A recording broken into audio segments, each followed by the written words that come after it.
Ang ating bagong theme ngayong buwan ng March and for the next few months is love and obedience.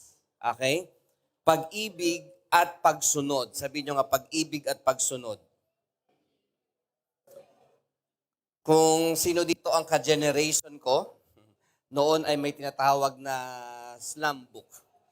At pag pinasagot ka noon, ang sarap ng feeling. Pero ang hindi nawawala doon sa slam note na yun, slam book na yun ay yung question na besides what is your favorite color, blah, blah, blah, may nakalagay din doon, what is love? Ang usual na sagot ay, love is a many, love is a many splendor thing, love is blind, love hurts, at marami pa. Okay, at yung mga definitions na yon ay definition ng mga kabataan.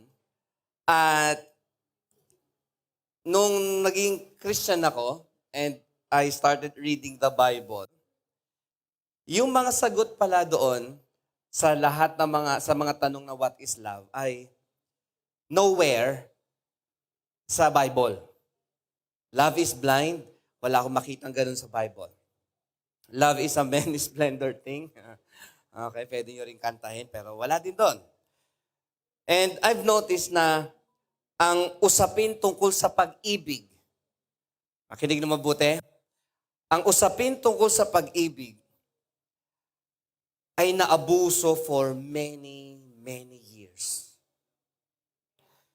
That's why maraming family, mag-asawa, mga samahan, dahil mali ang definition of love, nagiging mali ang application ng love. Ang love minsan ay napagkakamalang lust or crush. Crush lang pala, love na ang ginamit. Di ba?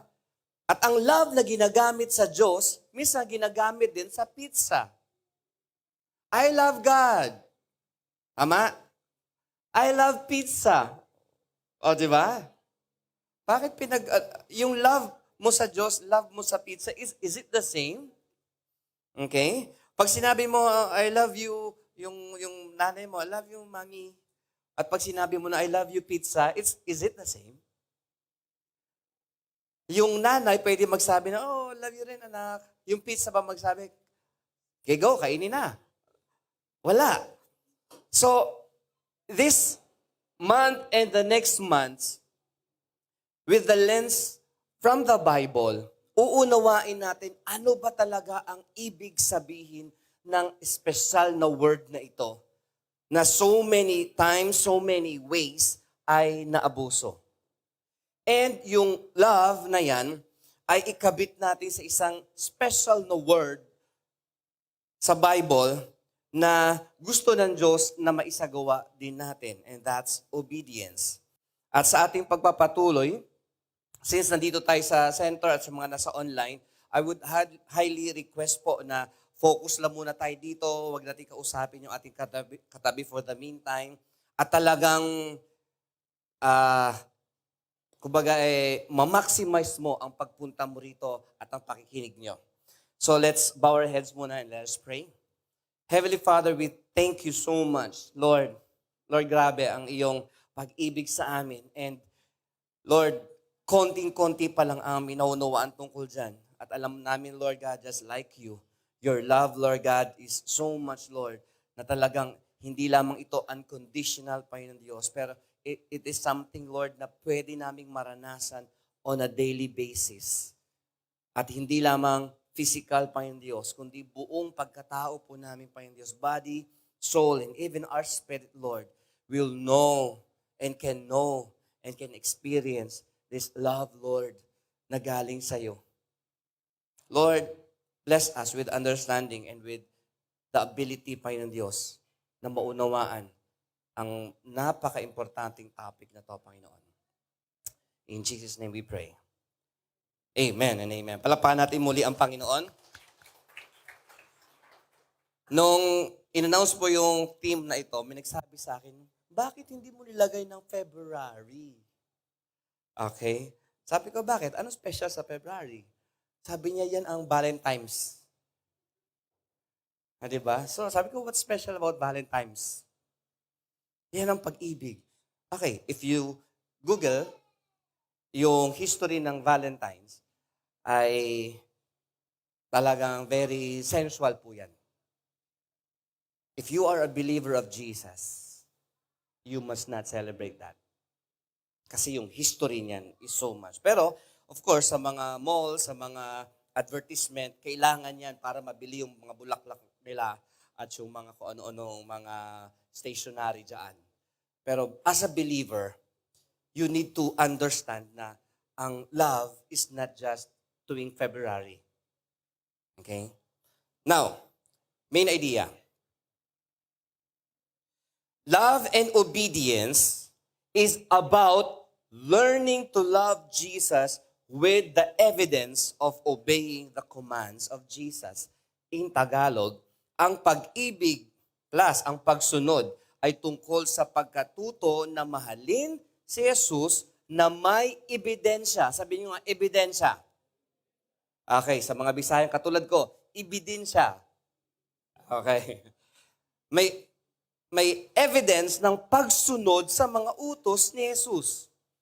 Sabi ni Jesus Christ, if you love me, you will obey my commands.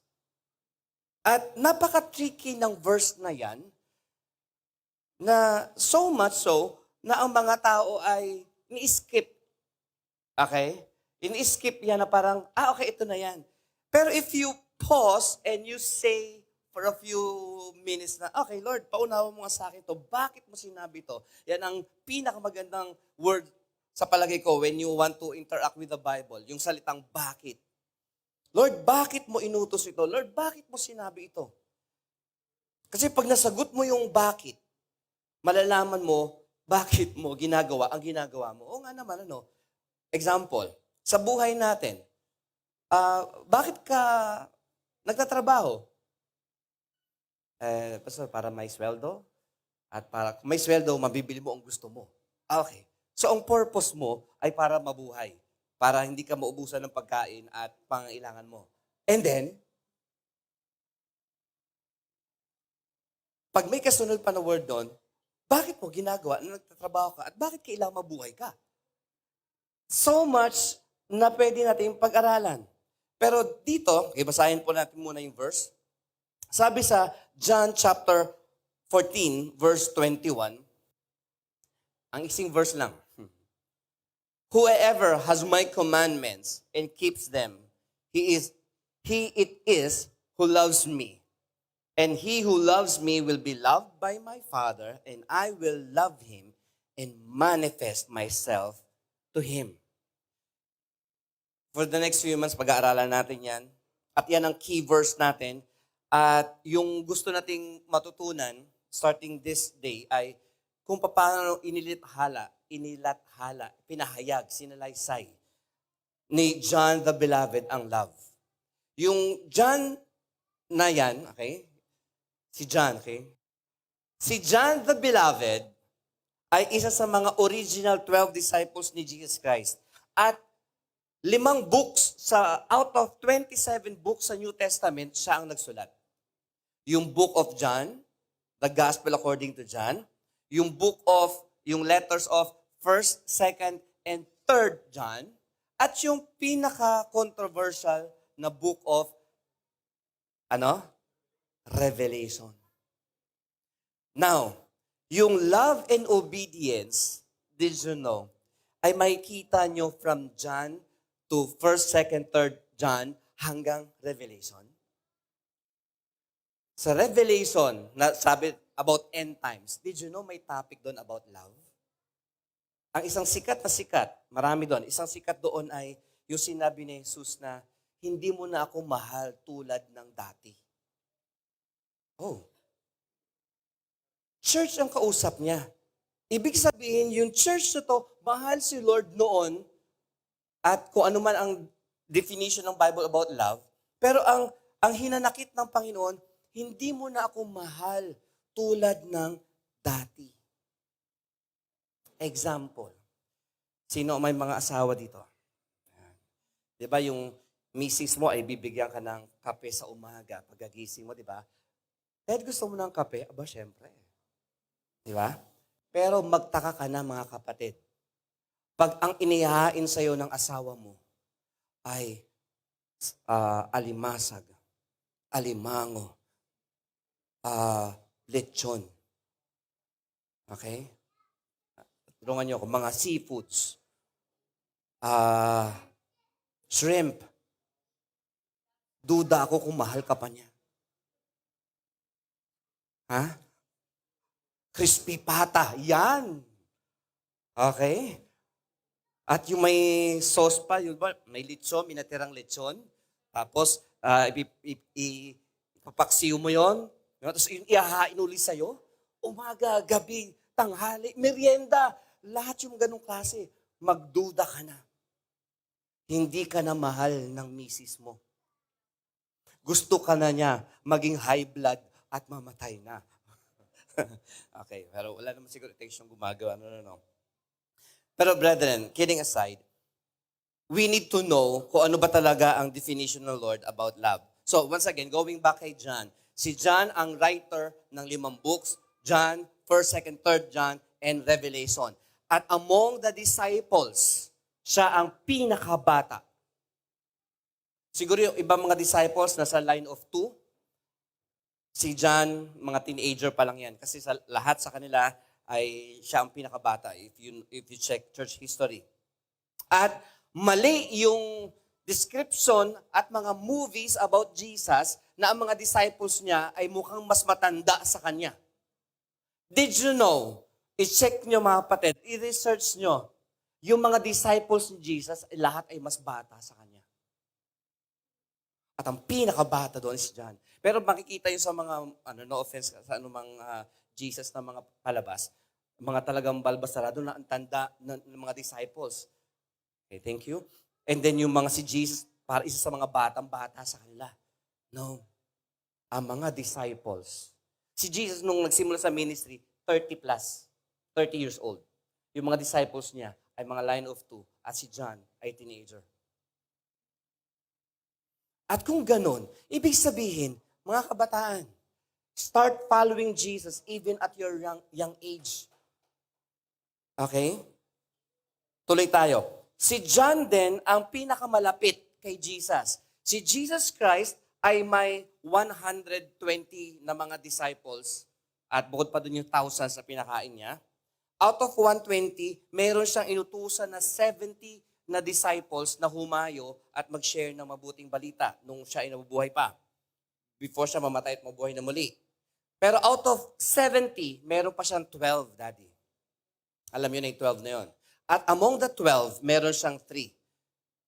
Peter, James, wala niyo yung pangatlo. Si John. And out of 3, may isang pinakamalapit kay Jesus. At sino yun? Si John, the beloved. Kaya ang tawag sa kanya, kung babasahin niyo yung book of John, hindi sinasabi na, ay, John, or sa Revelation sinabi yun. Pero sa John, ang sinabi niya, the disciple whom Jesus loved. Hindi niya sinasabi yung pangalan niya mismo na, ako si John ang nagsulat nito. Hindi, sabi niya, the disciple whom Jesus loved. Pero may internal evidence from the Bible na si John din nagsulat talaga ng John. Bukod yung Revelation. At sa Revelation, nakalagay doon, I, John, caught in the Spirit, sinabi niya talaga yung pangalan niya. No, itong si John ay first hand na nakita, nahawakan, narinig si Jesus for 3.5 years. Sino ang may authority na magsabi at magkwento tungkol sa pag-ibig ng mama na to, na nagsabi na, for God so loved the world. Sino ang nagsulat ng for God so loved the world? It is John. Yung pinakasikat na verse sa buong Bible, si John ang nagsulat. At si John din ang gumaya sa Genesis 1:1, kaya sinulat niya ang John 1:1 na, in the beginning was the Word, and the Word was with God, and the Word was God, and we have seen Him. Sa 1 John, nakalagay doon, kami na nakahawak, nakarinig, nakisalamuha kay Jesus, kami ang nagsusulat nito. And sabi niya doon, so that you will have fellowship with us and the Holy Spirit. Nangiinganyo si John na, maging part kayo ng Double Cards. Maging part kayo ng Team Jesus. Pero yung Team Jesus na to, hindi yung sign up ka lang. Okay, meron bang dyan, orientation? Okay, merong sign up sheet. Okay, sign up. Okay, see you next year.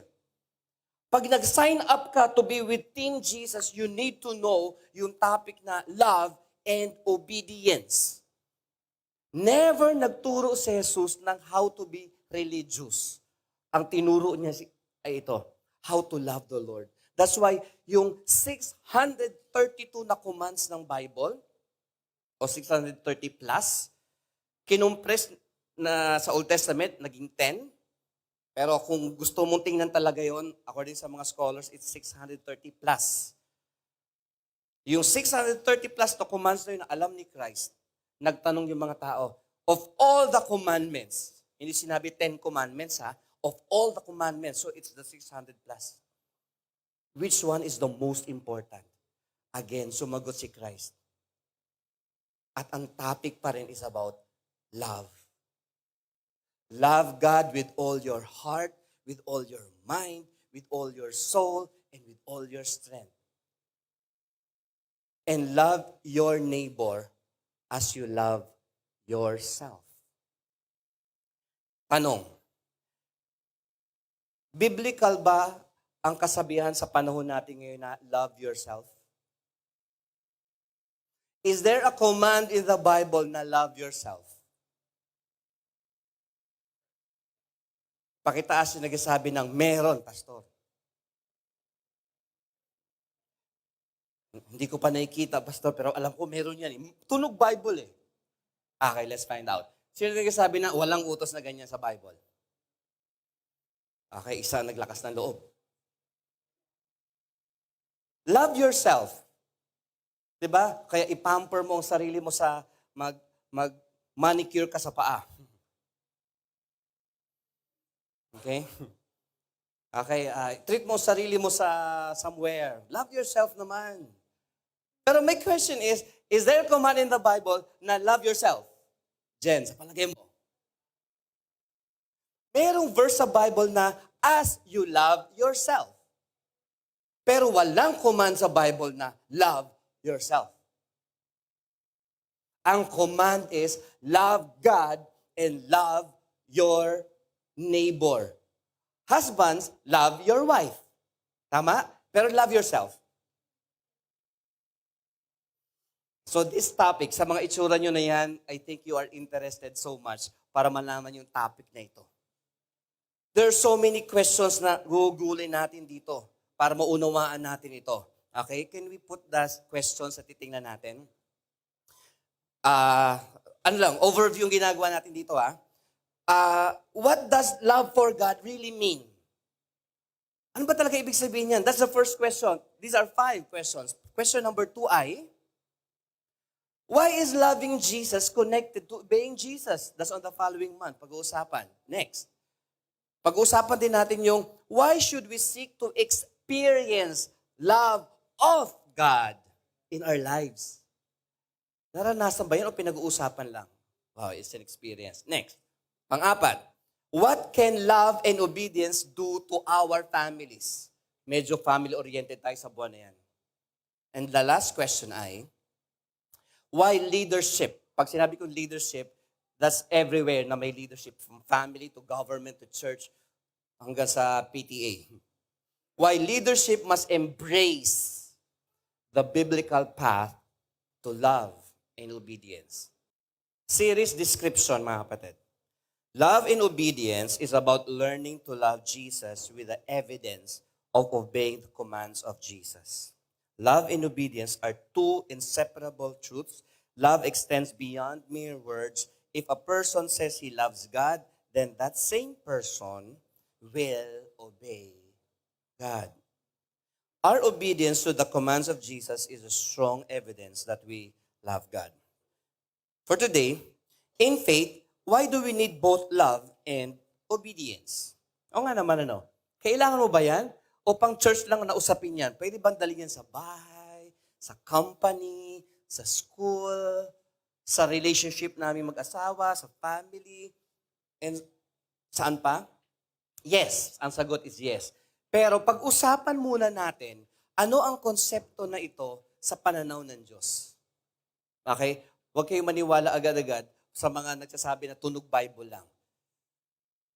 Even sa mga sinasabi ko, you must check this. Nasa Bible pa ba ang sinasabi ko? Why do we need both love and obedience? Number 1, love leads to obedience.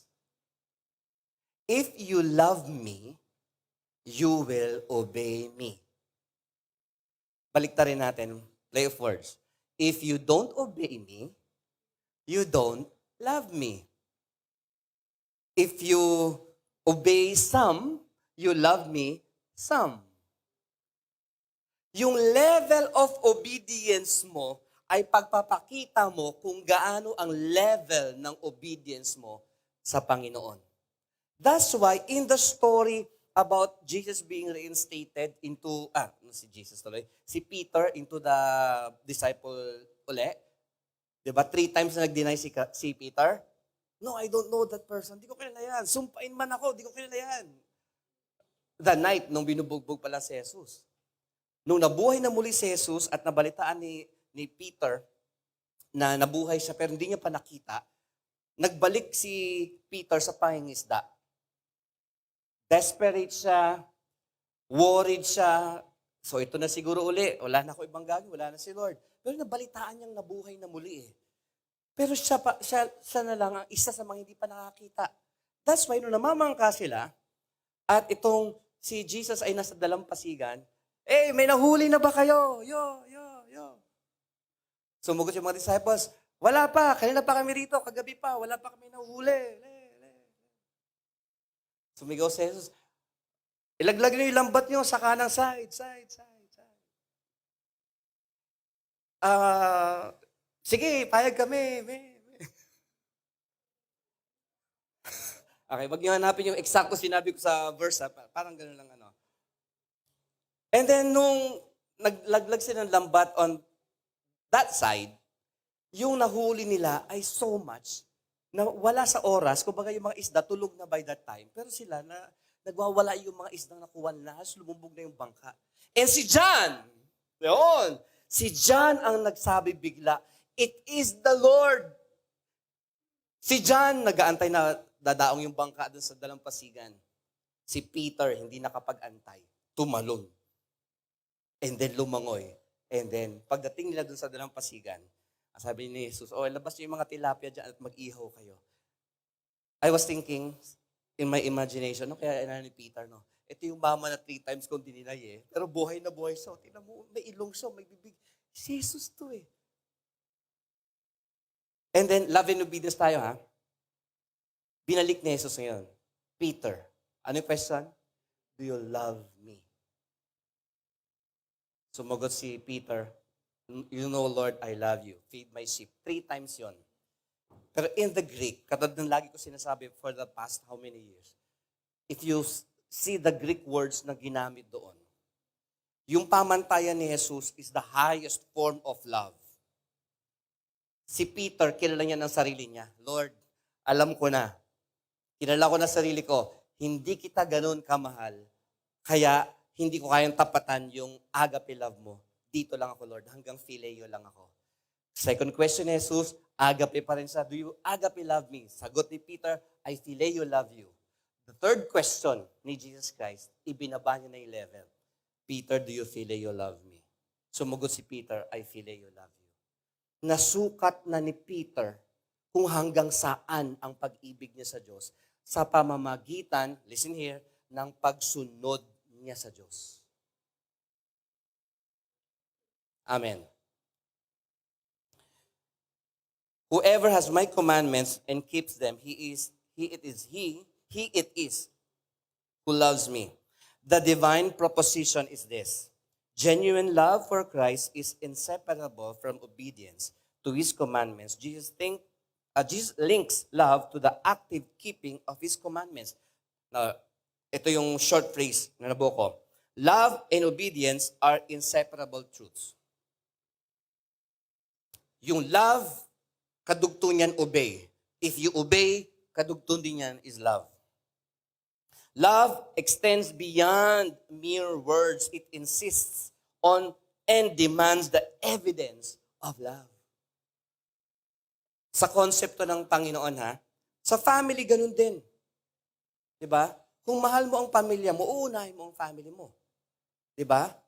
Kung mahal mo ang family mo, hindi ka gagawa ng ikapapahiya ng family mo. Diba? Kung mahal mo ang misis mo, hindi ka gagawa ng ikakapahiya ng misis mo. Hindi mo ipapahiya ang misis mo. Same is true. Kung mahal mo ang mister mo, hindi mo siya ipapahiya sa mga tao. Hindi mo i-chismis ang misis mo, hindi mo i-chismis ang mister mo o ang family members mo.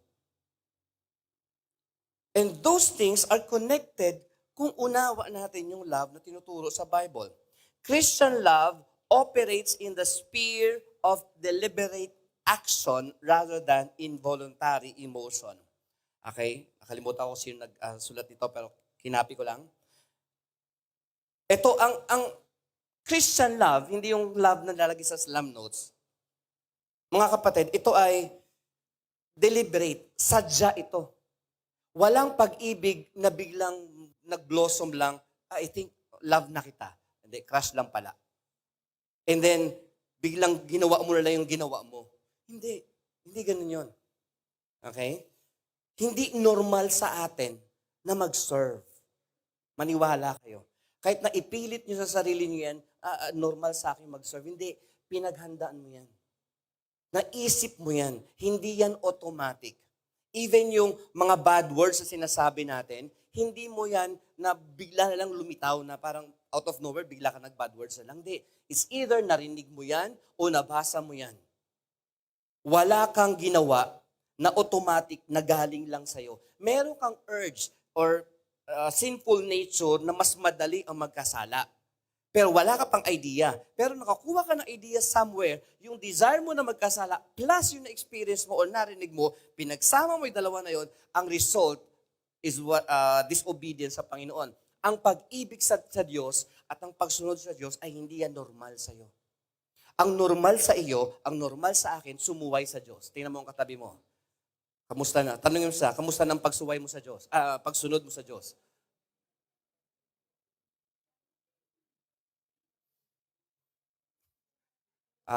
Kamusta na yung mga kasalanang pinagagawa mo? Okay ba? Nag-enjoy ka ba? Hindi natin pinag-uusapan yan, di ba? Ang gusto natin, God bless you, God loves you. Pero, let's talk. Ano na ang nasusunod mo sa Diyos at kung ano na ang nasusunod mo sa Diyos, yun ang evidence na mahal mo ang Diyos. Not just me talking na I love God, I love God. Diba? Yung sasabihin ko na mahal ko ang Diyos, pero nasa tambayan ako ng kasalanan. Sasabihin ko na inuuna ko si Lord, pero hindi ako mati ng Sunday.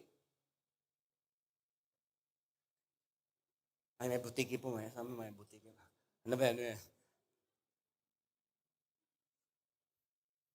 Mahal ko si Lord, pero wala akong budget for the Lord. Pero may budget ako sa high-tech na cellphone. Pakitingnan po yung katabi niyo, wag lang ako lagi. Para naman medyo patas ang laban. Pakitingnan yung katabi mo. Mukha bang nagmamahal sa Diyos yan? Yan. Love in the Christian life is not merely emotion. O, feeling ko, love ko na si Lord. No, talaga, feel na feel ko. Okay, anong pruweba na mahal mo si Lord? Ano nasunod mo sa Kanya? Wala, basta feel ko lang. Kung feel mo lang na mahal mo si Lord, pero wala kang evidence na mahal mo si Lord sa magitan ng paggawa ng mabuti pagsunod sa Kanya, then part ka na ng team ng mga asyumera.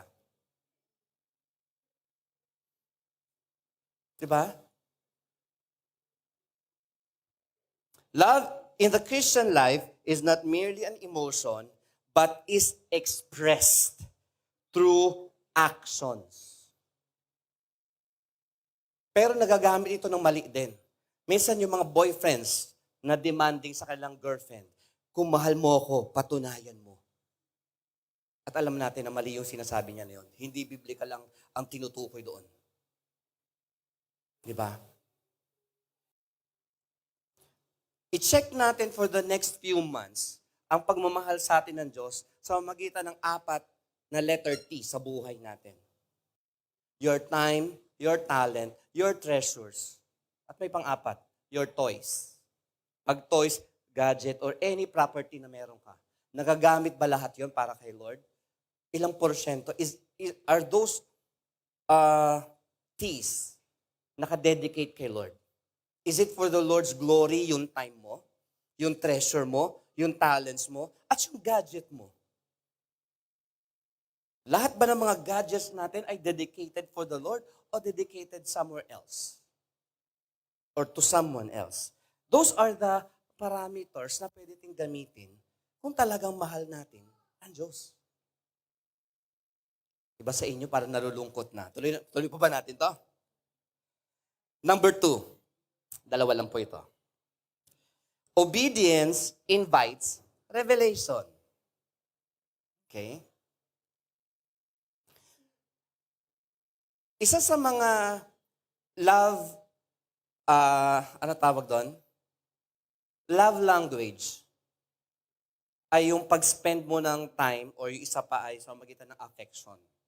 Nabasa niyo yung book na yun? The 5 love languages. At if you spend time sa isang bagay, sa isang gawain, o sa isang tao, yun din na nagde-determine if you love the person o yung bagay. Halimbawa, pag sinabi ng tao na I love pizza, talagang pag may pizza dyan, 3M man yan na nawala na, o whatever brand na pizza dyan, talagang hindi tatakas yung lahat ng flavors na yan. Kasi mahal niya eh. Bibili siya, may budget siya para sa pizza.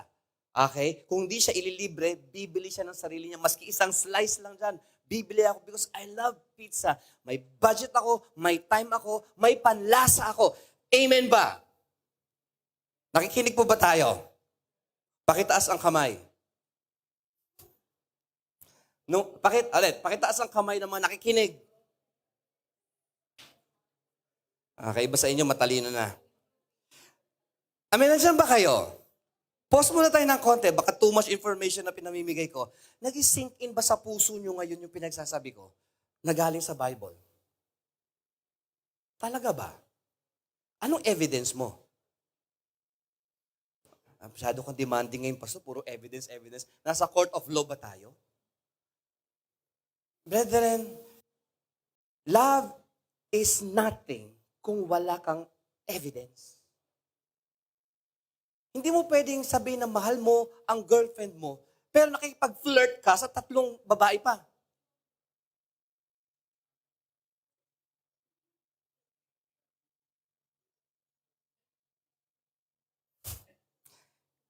Hindi ko lang alam pagkatapos ito kung babatiin niyo pa ako or something, ano. Parang buti na may sniper ba dito banda? Di ba? I mean, mga kapatid, gamitin natin yung salitang flirt. Kasi, biblically speaking, tinatakil din yan ng Panginoon sa Old Testament about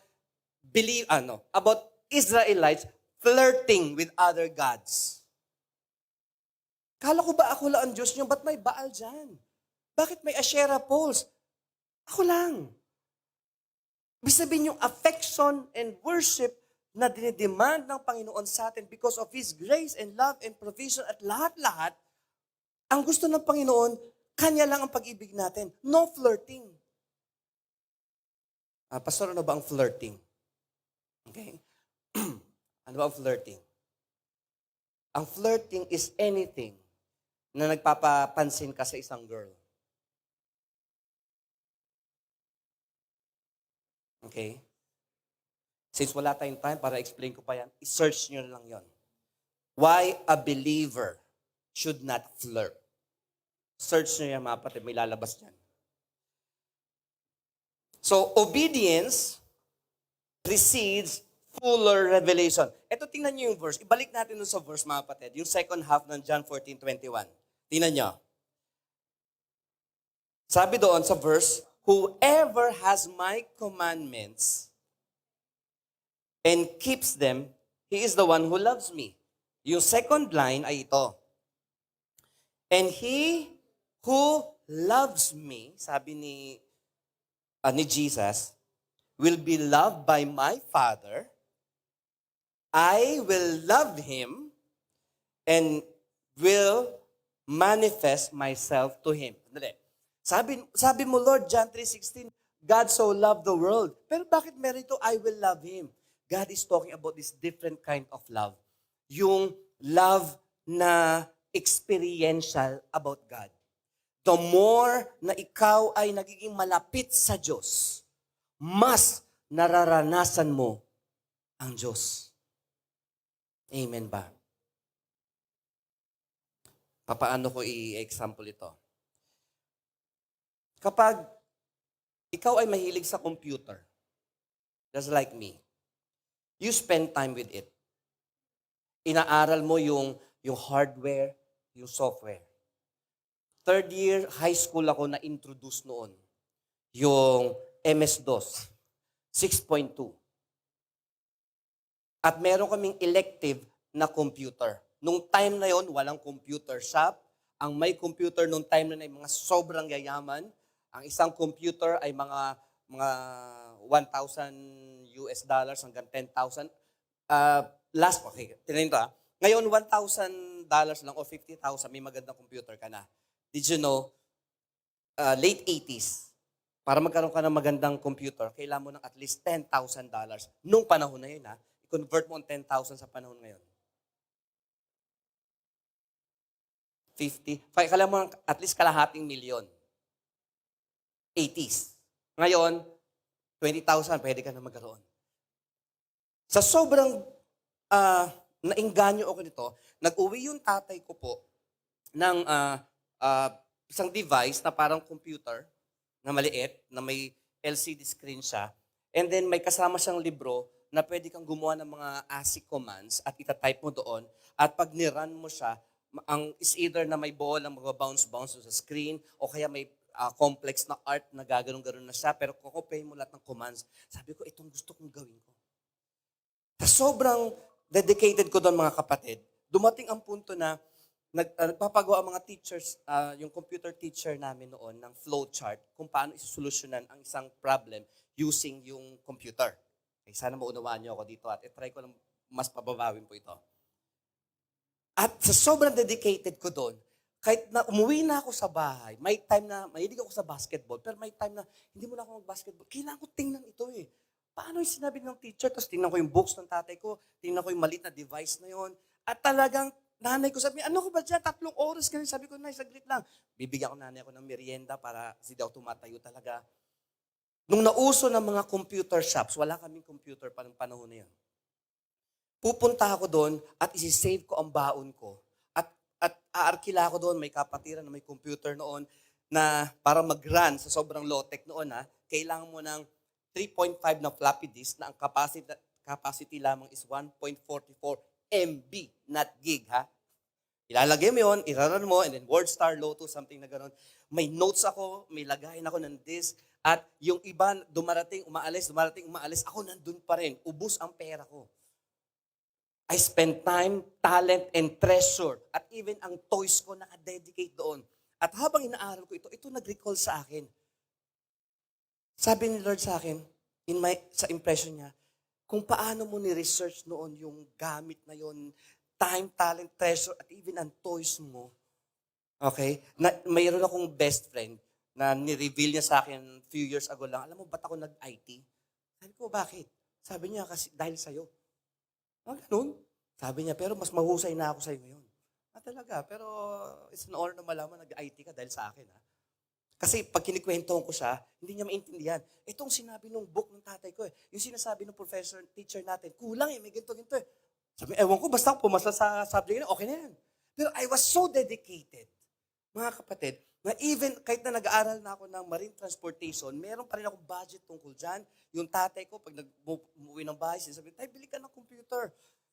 Later on, dahil mas malakas yung bunso namin kapatid, bumili ang tatay ko nung panahon na yun na worth 70,000 na computer. Okay, yung CRT monitor pa yun at lahat-lahat ha. Pero inaaral ko rin yung paggaling ako ng missionary na ako no, sa Lucena City. Pag umuwi ako sa bahay, sabi ko, Gwen, kalikutin ko lang yung computer mo ha. So, may time na inaalis ko yung CPU, yung ano niya, yung cover. Sabi niya, oh, huwag mo sirain. Sabi ko, hindi, inaalam lang ako. I was so dedicated. Even yung nauso nung, okay, pusit tayo ng konti. Just to show you, ano love and obedience sa buhay mo na pwede na example. Nung lumabas ang Apple, ang first na nagkaroon ako na device niya ay yung iPad Touch. Okay, so inaral ko yon. Tapos, later on, nakabuo ako ng mga movie clips natin. So, magitan na ng maliit na device na yon. Okay?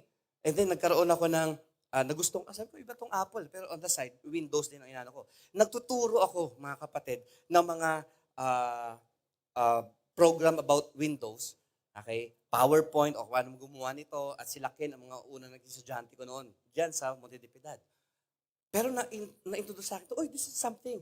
Si part pa rin technology. Windows man yan or Apple, parehong technology yan. I search. At even hanggang ngayon, mga kapatid, may sabihin na muna natin for lack of words, my love or sabihin natin, my passion for technology is so much.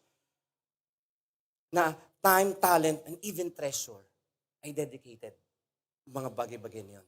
Pag may bago tayong gamit dito, na uso yung A10, Dok, kailangan natin ng ganitong device eh.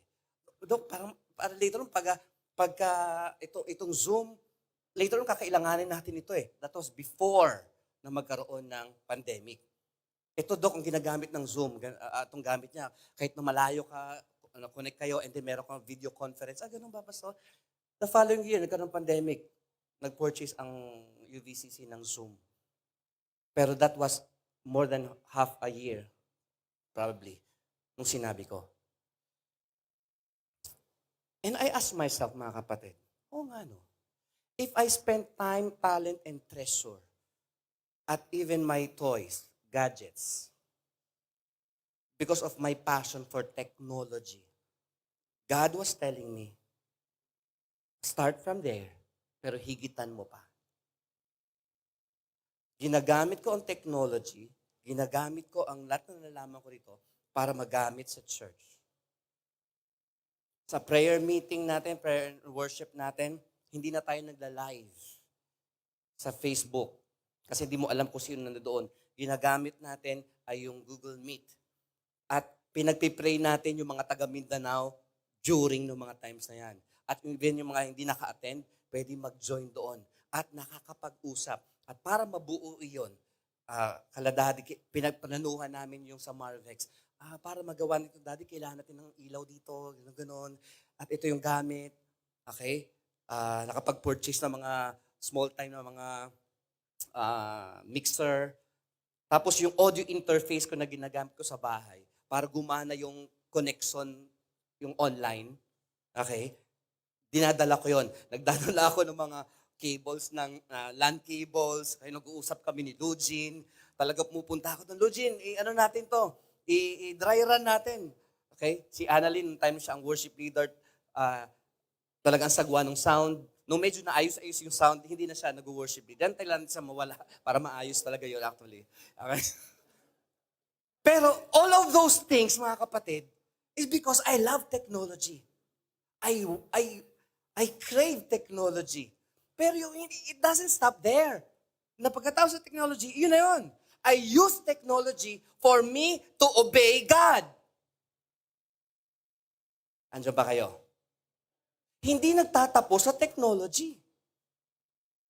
I married Grace dahil siya ang makakatulong ko nung time na yun, 26 years ago.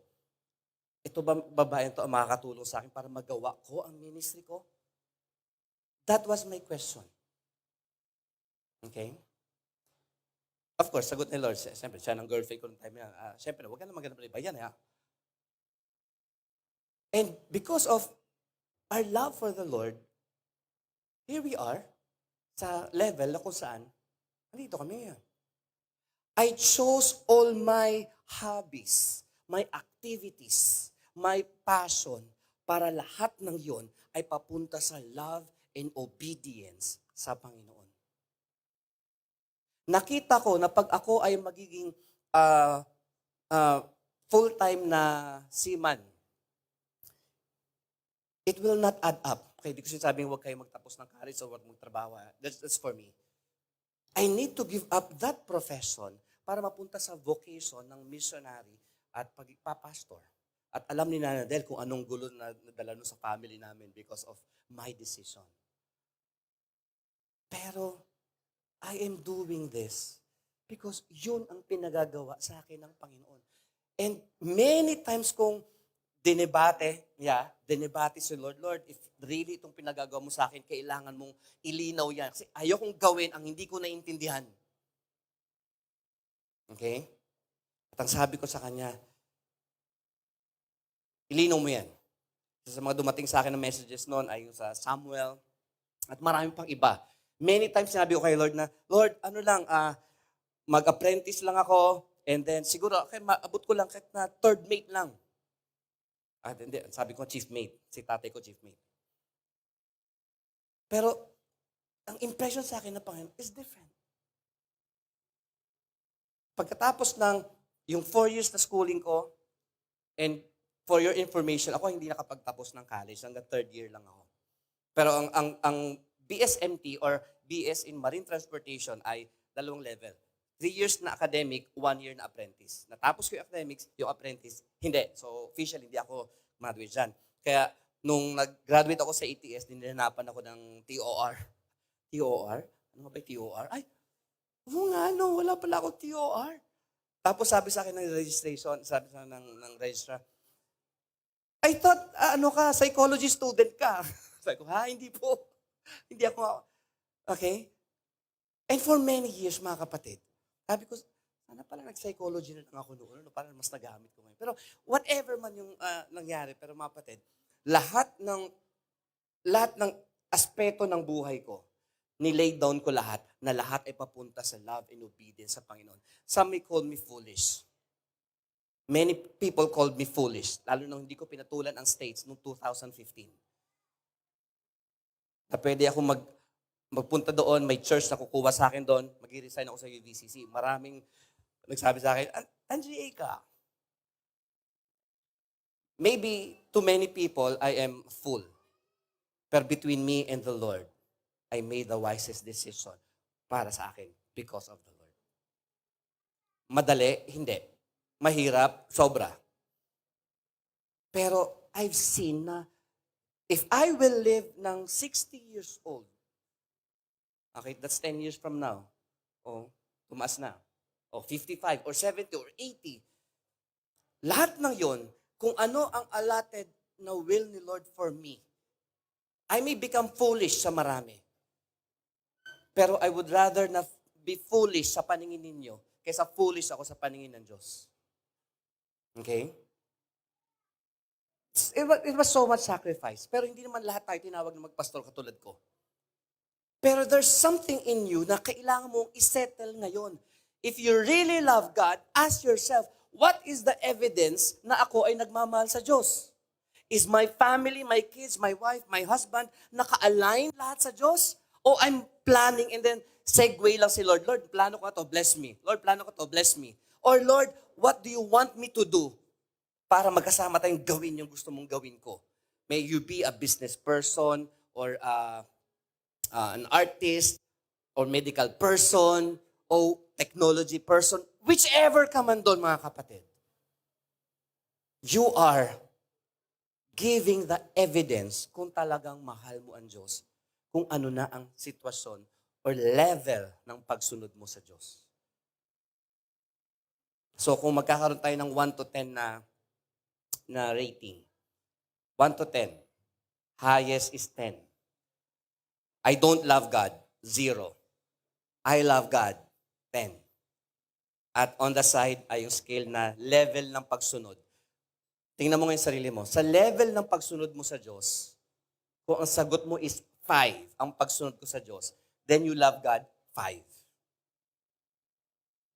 Guess niyo yung illustration? Pero, huwag niyong i-compare ang sarili niyo sa iba. Huwag niyo i-compare ang sarili niyo sa akin sa level ng pastoring because ito ang will ni Lord sa akin. Hindi lahat kayo ay tinawag sa sacrifices, hoping na hindi na sana. Okay? Sa level ko. Maybe iba ang will sa ni Lord. Huwag mo i-compare na, itong pagsunod ni pastor, itong pagsunod ni brother, hindi ko nasunod si Lord ng ganyan. Huwag mo ibase ron. Kasi yun ang will ni Lord sa kanya. Okay? Para mas madaling tinan, ganito na lang.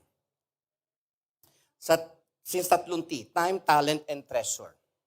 And pang-apat, toys. Last illustration before we end. Tingnan niyo po ito. Kung ako ay merong 100 pesos, nagbigay ako kay Lord ng 10 pesos.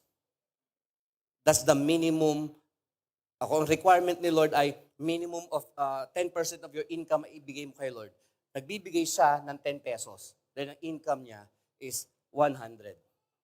Ako, ang income ko, halimbawa lang is 100,000. Okay. Nagbigay ako ng 10,000. Okay? Mali yung illustration. Baba ko pala. Nagbigay ako ng 1,000. Mas malaki ba ang 1,000 sa 10 pesos? Ano mas malaki? Foolish question ito, pero answer. Ano mas malaki? Yung 1,000 na binigay ko o yung 10 pesos na binigay niya? Kung math ang pagbabasihan, mas malaki ang 1,000 pesos ko. Sobra pa sa income niya. Tama? Pero itong tanong, sino ang mas sumusunod at mas nagmamahal sa Diyos sa aming dalawa?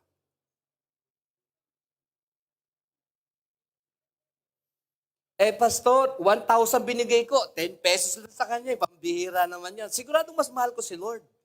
Pag kinumpare ko ang sarili ko sa kanya, siguradong mas mahal ko si Lord kasi 10 pesos, 1,000, mas malaki binibigay ko sa'yo. Naman. Pero kung i-level mo yan sa income niya at sa income ko, siya ang masunod rin kay Lord, ako ang hindi. Andyan ba kayo? That's another area. So, love and obedience. In conclusion, mga kapatid, nakalimutan ko. Christian love and obedience represents unselfish service undertaken by conscious choice. Hindi ko na basahin yung iba. Christian love and obedience represents unselfish service sa magitan ng conscious choice. Kayo nagpunta rito ngayong umaga na to. May sacrifices kayo, tama? Praise God. Sa mga nasa online, increase natin yan. Kung kaya, unless na bedridden, let's come. Mas maganda pa rin ang face-to-face kesa online. Pero mas maganda yung dalawa na yun kesa sa wala. Diba? Pero pag naka-online kayo, be sure, nandun kayo. Hindi naka-play ang online and then naghuhugas, naglalaba ako. Sino ditong gumagawa nun? Sana wala. O naka-play ang video dyan, worship service na tinutukoy ko, ganito Tapos naglalaba ako? Hindi rin. Pwede bang ganito na nagpipreach ako sa inyo habang naglalaba ako? At naka-shorts? Pero naka-polo naman. Hindi pwede. Same is true, mga kapatid. Kung kausap ko kayo, kausap ko kayo. Kung kausap natin ang Panginoon, kausap natin si Lord. Pero, is it all about you na sumunod sa Diyos para matuwa si Lord? Hindi. That's why, ang gusto ni Lord, mahalin mo siya, sundin mo siya, kasi para mas maging kumpleto ang buhay mo at yung word na manifest.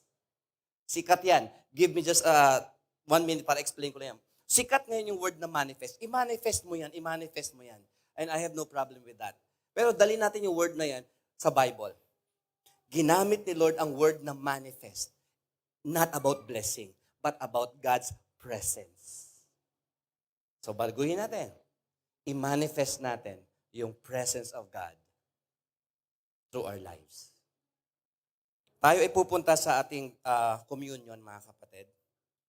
As we proceed with that, I ask everybody